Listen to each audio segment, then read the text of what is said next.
தரமான பிஓபிஎஃப் சிஸ்டனை கேட்டு வாங்குங்க. தரமான பிஓபிஎஃப் ஜெஸ்டா. தரமான பிஓபிஎஃப் ஜெஸ்டா.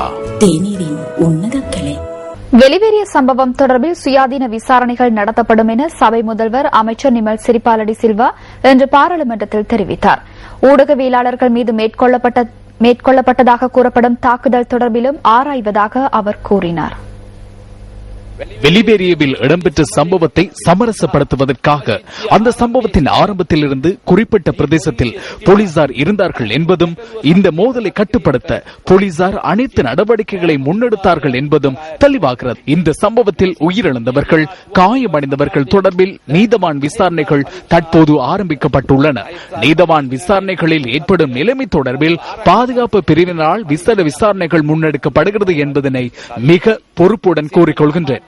அதேபோல் சம்பவத்தின் போது ஊடகவியலாளர்கள் மீது தாக்குதல்கள் மேற்கொள்ளப்பட்டுள்ளதாக கூறப்படும் விடயம் தொடர்பிலும் ஆராயப்படும் என்பதனை கூற விரும்புகின்றேன். அதேபோல் குடிநீர் பிரச்சினை தொடர்பில் தற்காலிக தீர்வு வழங்கப்பட்டுள்ளது. அதற்கான நிரந்தர தீர்வுகளை காலம் தாழ்த்தாது வழங்க நடவடிக்கை எடுக்கப்படும் என்பதனையும் இந்த சபையில் கூற விரும்புகின்றேன். சம்பவத்தில் உயிரிழந்த மற்றும் காயமடைந்தவர்களுக்கு இழப்பீடுகளை வழங்கவும் அரசாங்கம் நடவடிக்கைகளை மேற்கொண்டுள்ளது என்பதனை தெரிவித்துக் கொள்கின்றேன். பிரச்சனைக்கு காரணமான பிரதேசத்தின் மண் மாதிரியை தாம் ஆராய்ந்து வருவதாக புவி சரிதவியல் மற்றும் சுரங்க பணியகம் தெரிவிக்கிறது. தற்போது குழு ஒன்று ஆய்வுகளுக்காக அனுப்பப்பட்டுள்ளது. குறித்த பகுதிகளின் மண் மாதிரிகளை அவர்கள் பெற்றுக் கொண்டுள்ளனர். குறித்த தொழிற்சாலை அமைந்துள்ள வளாகத்தில் இருந்து மண் மாதிரிகளை பெற்றுக்கொண்டு ஆய்வுகளை மேற்கொண்டு வருகின்றோம். இந்த ஆய்வு நடவடிக்கைகள் முடிவடைய சுமார் 2 வாரங்கள் வரை செல்லலாம். அதன் பின்னரே இந்த விடயம் தொடர்பில் முடிவெடுக்க முடியும். வெளிவேறிய பகுதியில் ஏற்பட்ட அமைதியின்மையின் போது அந்த இடத்திற்கு கடமைகளுக்காக சென்ற ராணுவ வீரர்களிடம் இருந்த துப்பாக்கிகளை அரசு ரசாயன பகுப்பாய்வாளரிடம் அனுப்பி வைக்க நடவடிக்கை எடுக்கப்பட்டுள்ளது. அந்த துப்பாக்கிகளினால் துப்பாக்கி சூடு நடத்தப்பட்டுள்ளதா என்பது தொடர்பிலேயே இதன்போது ஆராயப்படுவதாக போலீஸ் ஊடக பேச்சாளர் போலீஸ் அத்தியட்சகர் புத்திக ஸ்ரீவர்தன கூறினார்.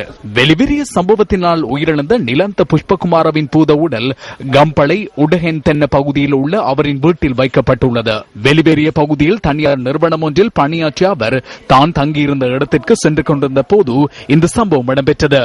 நிலந்த புஷ்பகுமாரவின் இறுதிக்கிரியைகள் நாளை மறுதினம் இடம்பெற உள்ளன. வெளிவேறிய சம்பவத்தில் உயிரிழந்த 19 வயதான ரவிஷான் பெரேராவின் பூத உடல் வெளிவேறிய மெதகமோ பகுதியில் உள்ள அவரின் வீட்டில் அஞ்சலிக்காக வைக்கப்பட்டுள்ளது.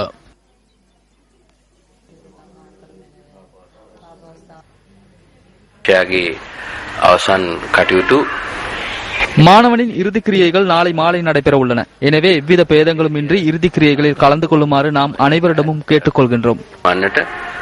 කිසිම වේදකින් තොරව අවමංගුල් උත්සවයට සහභාගී වෙන්නට කියලා